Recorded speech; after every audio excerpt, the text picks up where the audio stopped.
Call came at 6:47 in the morning and I almost didn't pick up. I'd been awake for maybe 20 minutes, still in that half-foggy state where nothing feels real yet, and when I saw my mom's name on the screen, my stomach did that thing it always does. A small, automatic clench.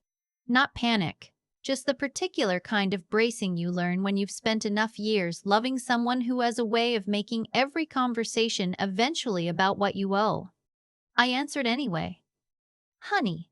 Her voice was warm, that specific warm, the kind that meant she wanted something. I didn't wake you, did I? No, I said. I'm up. Good, good. I was thinking about you. You know I think about you all the time. I sat on the edge of my bed and looked at the wall. What's going on, Mom? There was a pause. Just a breath, a small theatrical hesitation. And then she said, Your father and I had dinner with your brother last night, and we got to talking about the future. His future. Another pause. He's struggling, sweetheart. You know how things have been for him. I did know. My brother Holden had been struggling for the better part of 3 years. Between jobs, between apartments, between whatever he was calling his next big plan. He was 28. Our parents had never, not once, described his situation as struggling. They called it finding himself. They called it going through a transition. They called it not everyone moves at the same pace, and that's okay. They had never once used that word for me. When I was 23 and my car broke down and I asked my dad if I could borrow $400 until my next paycheck, he'd given me a lecture about financial responsibility that lasted 45 minutes. I'd sat on the kitchen floor of my studio apartment with my back against the cabinets, listening to him explain, via speakerphone, that real adults don't depend on other people to bail them out. I took out a personal loan. I paid it back in 6 months. I never asked again. What does Holden need? I asked. Well, she let the word settle. You know he's been looking at places to rent. The market is it's brutal right now, Wren. You know that, and he found something. A really nice 1-bedroom, very reasonable for the area. But he needs first month, last month, and a security deposit. And we just don't have. How much? She told me. I said nothing for a moment. Mom, that's almost $6,000. I know. I know it's a lot, but you've been doing so well with your business. We're so proud of you. We were just talking about how proud we are, weren't we, Ron? And then I could hear my dad's voice in the background, low and confirmatory. Yeah, so proud. And something in my chest tightened. They were proud of me now. That was new. My business, a home staging and interior consulting company I'd built over 5 years from nothing, had started turning a real profit about 18 months ago. Not I'm buying a yacht profit. Not I have money to throw around profit. But enough that I'd paid off my own student loans ahead of schedule, enough that I'd started a retirement account, enough that I'd been quietly, carefully saving for something I hadn't told anyone about yet. They didn't know the specifics. They knew enough. My mom had a way of knowing enough. Let me think about it, I said. Of course, she said. Of course, honey, take all the time you need. We just thought, family helps family. Family helps family. I thought about that phrase for the rest of the day. I should tell you about my sister Claudine. Claudine is 2 years older than me. She went to law school. Not a cheap one, a very expensive one. The kind that when she got in, my parents cried at the dinner table, and my dad made a toast and said this family just produced its first real professional, which was an interesting thing to say in front of me, since I'd already been running my own company for 2 years at that point. But okay, staging houses isn't exactly the same thing as law school. I understand the distinction. Claudine graduated with a significant amount of debt. This was not a surprise. Law school debt is nearly universal at that level. But here's the thing about Claudine's debt. Our parents knew about it before she even applied. They talked about it, planned for it, and this is the part that took me a while to learn. They had a plan. I found out about the plan by accident. It was maybe 4 months before my mom's 6047 phone call, and I was at my parents' house for a Sunday dinner. I'd gotten there early to help my mom with something in the kitchen, and I'd needed a pen, and I'd opened the drawer in the little desk they keep in the hallway, the one where my dad keeps stamps and takeout menus and random paperwork. And I saw a folder. The label on the folder said Scouting Loan Payoff Plan. I should have closed the drawer. I know that, but I stood there in the hallway for a long moment and then I opened it, because I am a person who makes poor decisions when my hands are already moving. Inside was a printed spreadsheet, a timeline, a breakdown of what they called family contributions toward Claudine's outstanding loan balance, month by month over the next 4 years. The numbers were specific. The total was not small. There was a note at the top in my dad's handwriting: talk to Wren after Q2. I put the folder back. I closed the drawer. I went and helped my mom with the salad, and I smiled and ate dinner and drove home afterward and sat in my car in my parking garage for a long time without turning off the engine. They were going to ask me to contribute to Claudine's loans. That was the plan. That had always been the plan. The timing of my business doing well wasn't a coincidence. They'd been waiting. They'd been watching. And they'd decided that Q2, which I now understood meant after the first half of the year, when my business would have completed its busiest season, was the right time to bring it up. The call about Holden's apartment deposit, that was just the warm-up. I went home and I looked at my own bank accounts for a long time. I looked at the savings I'd been building, quietly, carefully, for the thing I hadn't told anyone about yet. And then I called my younger brother. Not Holden, my other brother. His name is Pierce. He's 24, the youngest of us 4 kids, and he's the one nobody ever made a toast about. He graduated from a state school 2 years ago with a degree in mechanical engineering, found a job at a mid-sized manufacturing company 40 minutes from home, and has been quietly doing what he does, working, paying his rent on time, asking no one for anything. He doesn't call my parents fishing for compliments. He doesn't send emails about his next big plan. He just shows up, does what he said he'd do, and then goes home. My parents love him, I think, in the way you love furniture that never needs to be replaced. You just stop seeing it after a while. "Hey," he said when he picked up, and I could hear from the background noise that he was still at work. "What's up?" "Are you still looking at places?" I asked. "To buy, I mean. You mentioned it a few months ago." A pause. "Yeah, I've been looking. Why?" "I want to talk to you about something. Can you call me tonight?" He called me that night. We talked for 2 hours. By the end of the conversation, I was crying a little, and I think he was too, though he would never admit it. Here's what I want you to understand about the next several weeks. I did not go dark. I did not blow up the family group chat. I did not send a long email explaining how I felt.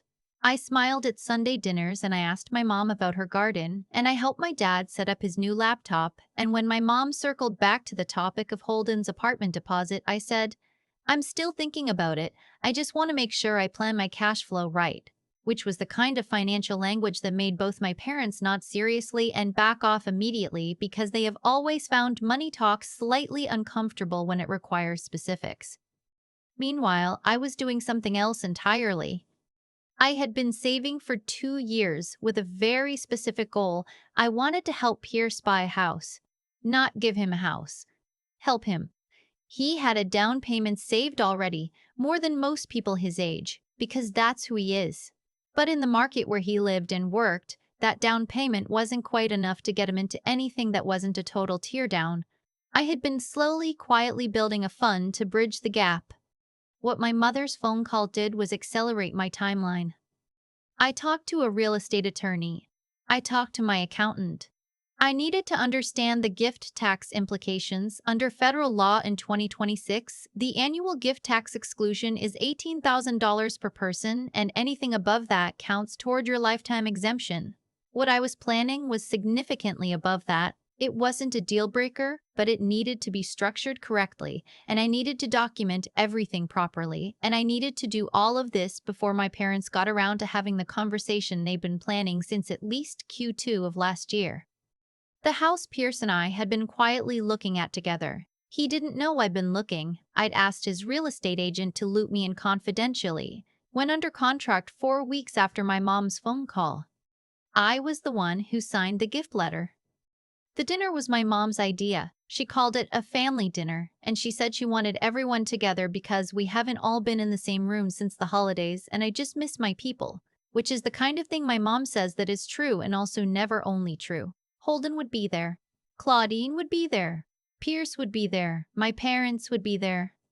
I said I'd bring dessert. I spent the drive over thinking about all the different ways the evening could go. I thought about it for weeks, really. What to say, whether to say anything at all, whether to just let the information come out and see what happened. My attorney had told me that once the deed was recorded, it was done. There was no legal mechanism by which my parents could compel me to do anything differently. My accountant had filed the appropriate gift tax paperwork. Everything was clean. Everything was done. What was not done was the conversation. We ate dinner. My mom made her pot roast, which she makes when she wants everyone to feel like they're 12 again and the world is manageable. Holden talked about a new app idea he'd been developing. Claudine talked about a case at her firm. Pierce was quiet in the way he's always quiet, present, listening, occasionally saying something specific and observant that made the conversation better and that everyone moved past without crediting him. After the dishes were cleared, my dad leaned back in his chair the way he does when he's about to say something he's been rehearsing, and he looked at me and he said, "Wren, your mother and I wanted to talk to you tonight about something." "Okay," I said. "You know we love all our kids equally." He paused. "But life doesn't always work out equally, you know? Some of us get a little more of a head start, and we think it's important as a family to support each other." I looked at him. I looked at my mom. My mom was looking at her hands. "We've been talking about Claudine's loans," he said, "and about helping Holden get settled. And we thought, since you've been so blessed with the business." "I appreciate you saying that," I said. "I actually wanted to talk to you all tonight, too." He stopped. I looked at Pierce. Pierce was looking at me with an expression I couldn't quite read, somewhere between confused and careful. "Pierce," I said, "can you tell them what happened last week?" Pierce blinked, set down his water glass. "Wren." "Please," I said, "tell them." He looked around the table. He looked the way he always looks, like he'd rather be almost anywhere else, like the attention of the room is a physical discomfort. He cleared his throat. "I closed on a house." Silence. My mom looked up. "What?" "Last Thursday," he said. Yeah, I bought a house." "How?" Claudine said, and there was something in her voice that I recognized and didn't love. A kind of reflexive accounting, like she was already trying to figure out what she'd been denied.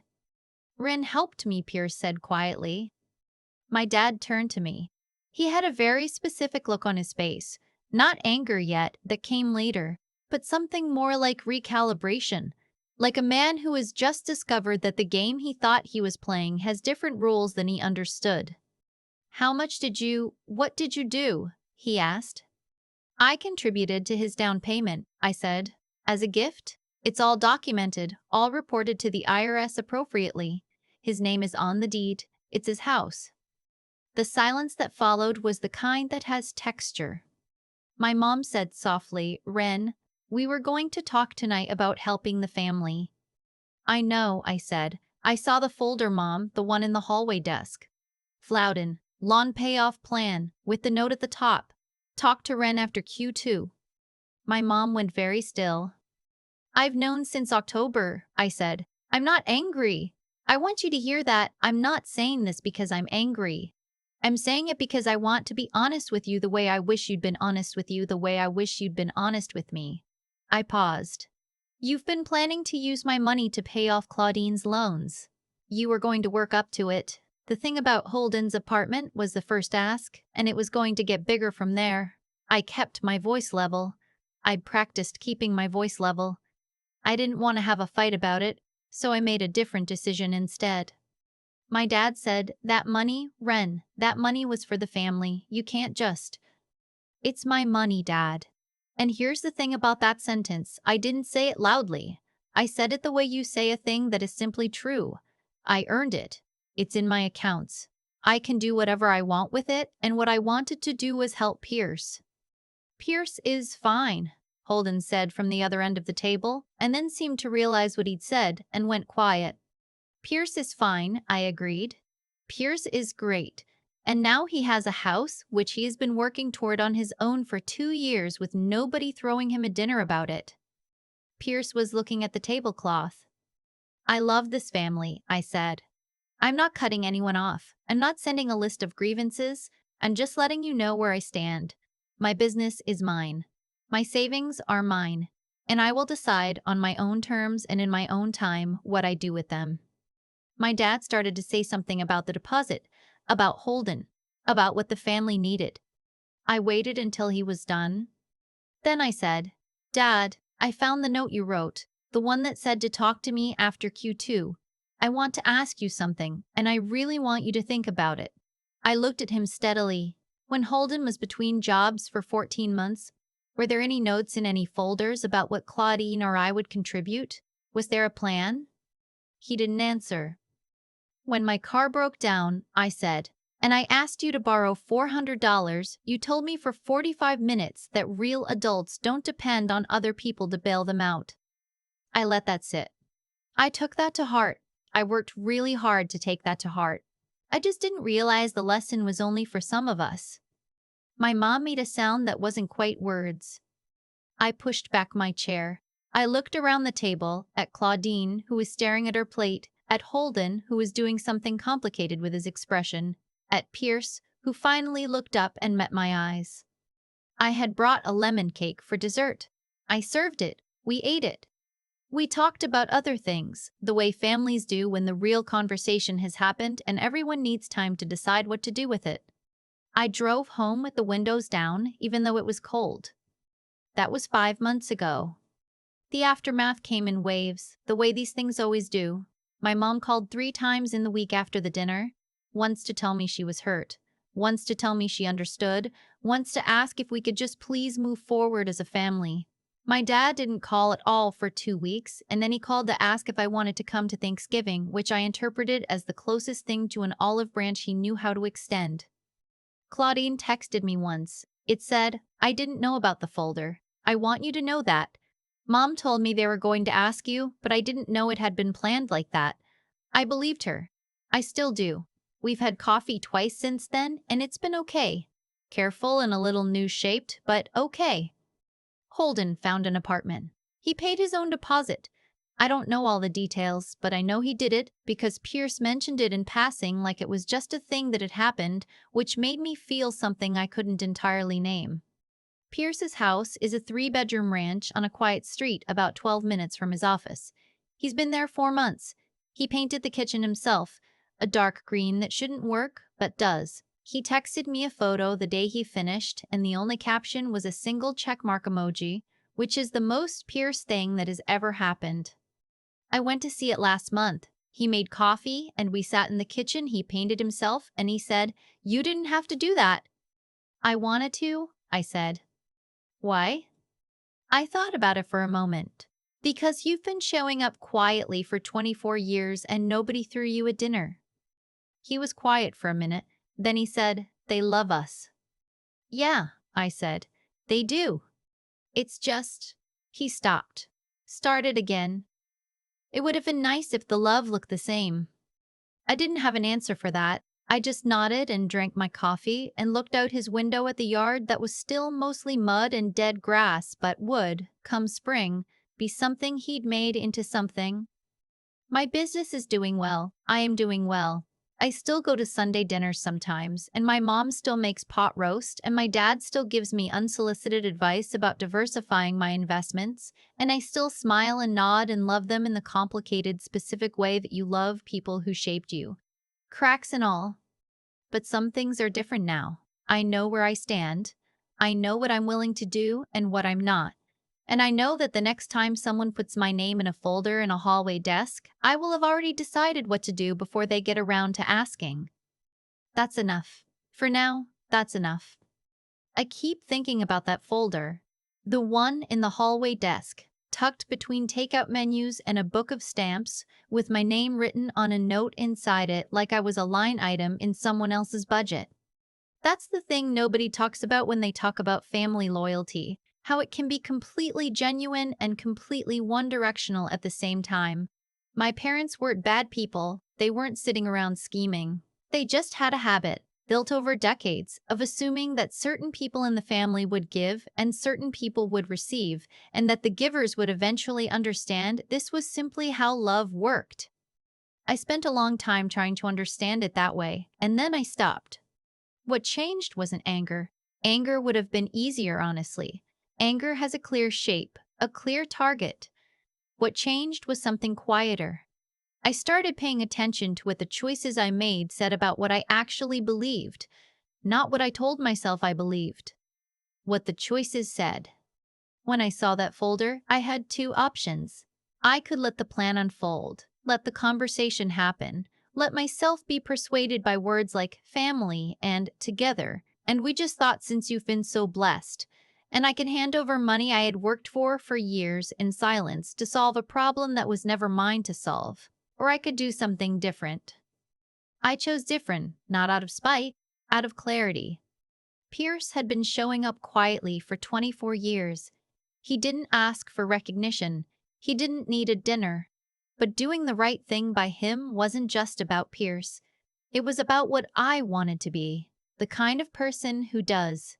There's a version of integrity that only exists when no one is watching, when no one is going to thank you for it, when the people who matter most to you might actually be upset by it. That's the version that counts. I think about the 45-minute phone call my dad gave me when I was 23 and broke and just needed $400. He meant it as a lesson. Real adults don't depend on other people to bail them out. I took it seriously. I went and figured it out myself. What I didn't understand until much later was that the lesson was never really about me. It was about managing expectations downward so that when it was time to ask, I'd already been trained to feel guilty for needing anything at all. Recognizing that pattern took time. Doing something about it took something else. Not stubbornness, but a particular kind of clear-eyed persistence. The willingness to sit through an uncomfortable dinner, to say the thing out loud, to not soften it into something easier to swallow, to trust that telling the truth calmly was better than either silence or explosion. Pierce texted me a photo of his painted kitchen the day he finished it. One check mark. That was it. I looked at that photo for a long time. Sometimes the most important thing you can do for someone is simply see them, really see them, when the people who were supposed to have been doing it all along kept looking somewhere else. I don't know if my family will fully come around. I think we'll be okay eventually in the complicated way that families are okay. But I know that the version of me who saw that folder and did nothing, who waited for the conversation and then probably said yes, because saying no felt too hard, that version of me would have been poorer in a way that had nothing to do with money. That's the only thing I'm sure of. And right now, that's enough.